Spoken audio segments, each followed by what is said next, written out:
Hello guys, nandito po pala tayo sa loob ng Rusi.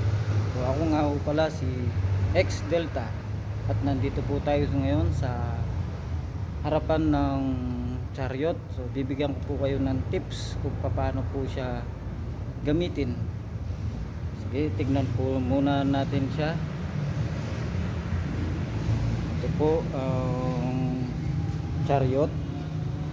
Nandito po tayo sa harap ng chariot. So papaliwanag ko lang po siya, bibigyan ko po kayo ng konting tips kung paano po siya gamitin. So muna po tayo dito sa mga handle nya. So ito po mga handle nya, kung nasa labas lang po siya at na uulanan, so kailangan po natin siya siguro habang bago pa siya, lagyan natin ng konting suporta na plastic kasi dito po ay nag-aasin yung mga switch nya at madali silang mag-asin. So parang habang bago siya, i-ano po natin ng konting cover para yung mga switch nya hindi siya maagang masira, no? So yung paggamit naman po ng ating chariot, yung mga po dyan na gusto mag-business ng mga pangakot ng soft drinks, pangakot ng mineral, tulad po ng inano ko doon sa pinaliwanag ko doon sa kong una. So ito po yung ng chariot natin. So bibigyan ko po kayo ng tips kung paano po siya gamitin. Halimbawa po itong itong reverse nya. So bago po kayo mag-reverse, bago niyo po ito po yung kanyang reverse ito. Yan, ito ang kanyang reverse. Maliit na cambio. Ito ang cambio niya na malaki.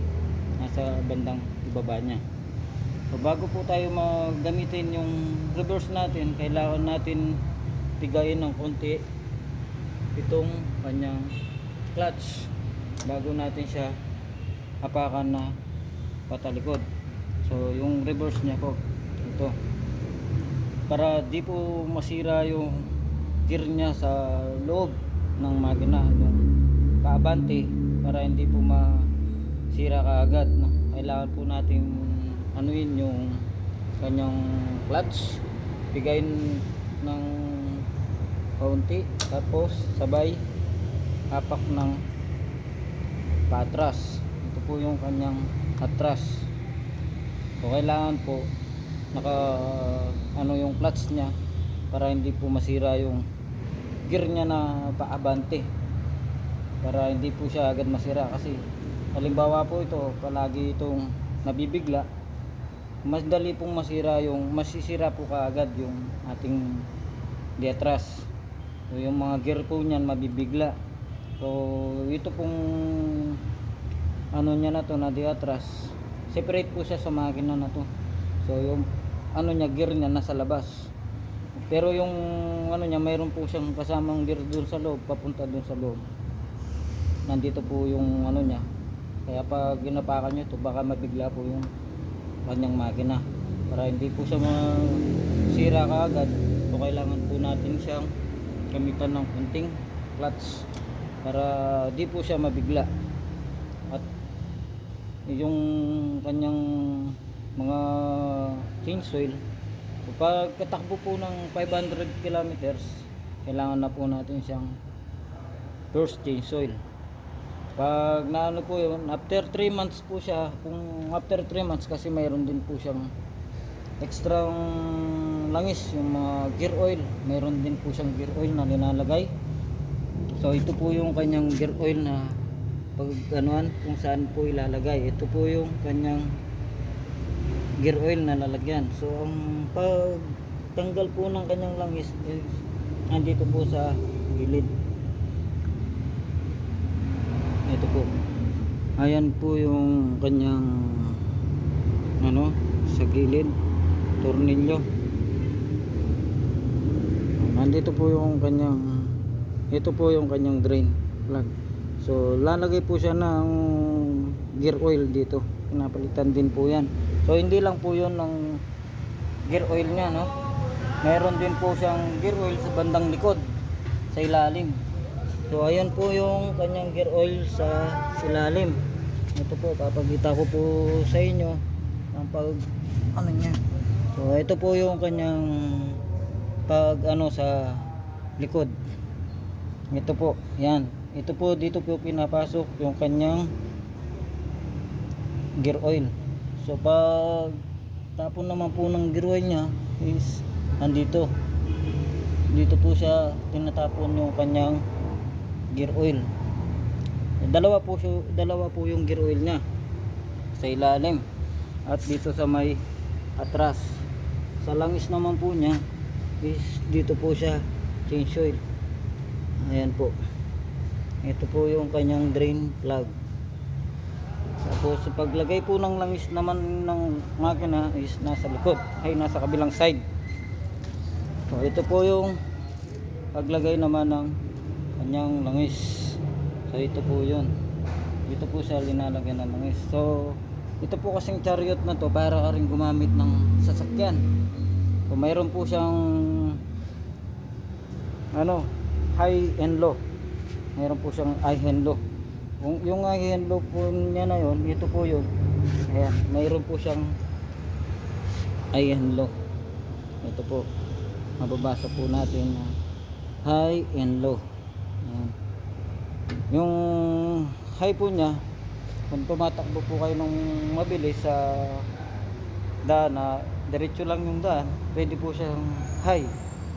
Kapag low naman po, kung marami kang karga, kunwari puno siya ng karga, puno siya ng tubig, pwede pong mag low, lalo na kung paakyat, para hindi po masira yung ating makina, no?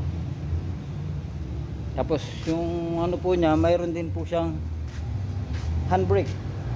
Parang sasakyan po talaga siya, no? Mayroon po siyang handbrake. Ito po yung kanyang handbrake. So parang konting tips lang po sa ano, yung mga hindi pa po nakakuha ng chariot kung paano po siya gamitin. Konting tips lang po ito. So ito po yung kanyang handbrake.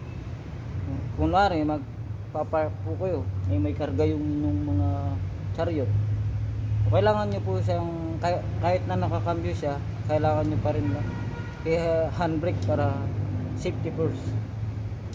Yung atin po namang sa likod, kailangan din po natin, lalo na kapag nagpara po tayo, kailangan din na pailawan, kahit susi nyo lang po at pailawan nyo lang na ano, hazard. Mayroon naman po siyang hazard, kaso medyo maingay lang po yung hazard niya kasi mayroon pong relay. Mayroon po siyang relay, lalo na pag nag-flasher kayo, malakas po yung relay niya. Okay. Safety po siya kasi pag lumiligo kayo, lalo na pag may nasa kanto kayo, so talagang makikita, maririnig pa, malayo pa lang po kayo, maririnig na nagliliko kayo kasi malakas po talaga siya, as in maririnig mo talaga siya, lalo na po yung mga busina niya, malakas po yung busina niya.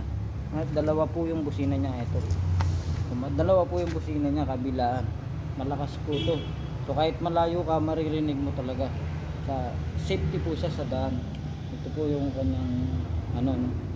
At sa mga ano naman po, pagdating sa battery so wag lang po natin paglaruan yung susi palagi para hindi po siya agad ma-drain yung ating battery. So pag in mo kasi nakaano na po yung battery niya, tapos hindi naman po siya aandar, baka maano po yung battery natin. Tulad po na sinabi ko kanina, kung magpapark po kayo, naka-assault siya, kailangan mo talaga siyang susi. Yun yung hindi naman ganun katagal, baka isang oras naman, hindi naman po siguro. So, para hindi po maubos yung kanyang battery. Tapos sa likod naman po, mayroon po siyang ekstrang gulong na para sa sasakyan din po, no? Mayroon din po siyang ekstrang gulong, ito po. Ayan. Yan po yung ekstrang kanyang gulong. Para kung maring nasiraan, lalo na kung marami siyang karga, so mayroon po kayong ekstrang gulong na magagamit. Swak na swak po yan, pare-parehas po yung kanyang sukat. So kailangan po yung mga ano, tulad po nung sinabi ko kanina na tinuro ko, yung kanyang gear oil, kailangan po yun pinapalitan after 3 months, 3 months po yun. Kailangan po natin palitan yung kanyang gear oil para hindi naman po masira yung kanyang mga gear, lalo na yung gear po ng ating diatras. So kailangan po talaga yan palitan ng gear oil para maalagaan din po natin yung kanyang gear na paatras. Tapos gas naman po siguro sa may tangke, ang tips ko lang po, no, yung mga may chariot na, mas maganda po yung nakatayo siya ng ganyan, naka-serve, kasi po yung full tank nito ay nakayuko ito. So yung patayan naman po niya, ito po yung patayan po niya nakagitna. Ayan po. So tips ko lang po para matipid sa gas, mas maganda siya palaging naka-reserve, no? Tips ko lang po yun, no? Para sa akin, kasi nasubukan ko na po yung gamit namin dito, na pag naghahatak sila ng mga motor, gamit po namin yung chariot na isa dito, lagi po siyang nakaganyan. Matipid po talaga siya sa gas, nakaka-consume siya ng konting gas. Na tips ko lang po sa inyo, no? Tapos yung mga tips ko rin po yung linalagyan po ng konting langis para hindi po agad masira, lalo na nababasa yung kanyang mga spring. Ito po yan, yung mga spring niya. So kailangan po yan ng lagyan ng konting langis. Ito po yan. Ito po yung isang kanyang langis na, ay yung isang spring. Ayan po, ayan. Ito po yung spring niya. So linalagyan po ng konting langis yan. At saka sa harap po mayroon din siya ng isa, bali 4 po yan, 4 po sila. Ayan po, ayan. Ito po yung isang spring sa harap, mayroon po dun sa likod isa. So 4 po yung spring na kabilaan sila. So, linalagyan din po ng linalagyan din po ng konting langis para hindi po sila agad mangalawang, kasi lalo na nababasa po yun, no? Masisira po kasi kapag nababasa palagi tapos walang langis, matutuyan yung mga tornilyo, masisira agad silang mangalawang. Yun po ko sa inyo, konting tips lang po yun, nasa inyo naman po yun kung inyong gagawin, no? Konting lang po yun para at least maalagaan nyo po yung mga motor ninyo, no? So yun po siguro, yun po muna, ito po muna yung aking iano sa inyo, konting tips sa paggamit po ng aming chariot. Yung mga hindi pa po nakakuha ng chariot, yung gusto pong mag business, so ito po yung konting tips na ibibigay ko po sa inyo para ma-maintain nyo po yung kanyang paggamit, lalo na sigurado kung kayo po yung gagamit na magbe-business, hindi naman po kayo yung gagamit, mayroon po kayong mga driver. So pwede nyo pong i-try na sabihin sa kanila para maano nyo po ng ganito ang paggamit niyan. So kaya lalo na yung mga baguhan pa lang na mag-drive ng chariot, so malilito sila kasi parang sasakyan na siya, marami ka nang gagamitin, mayroong high and low, may handbrake, mayroong gear na paatras, mayroon din siyang cambio na ito po yung cambio niya na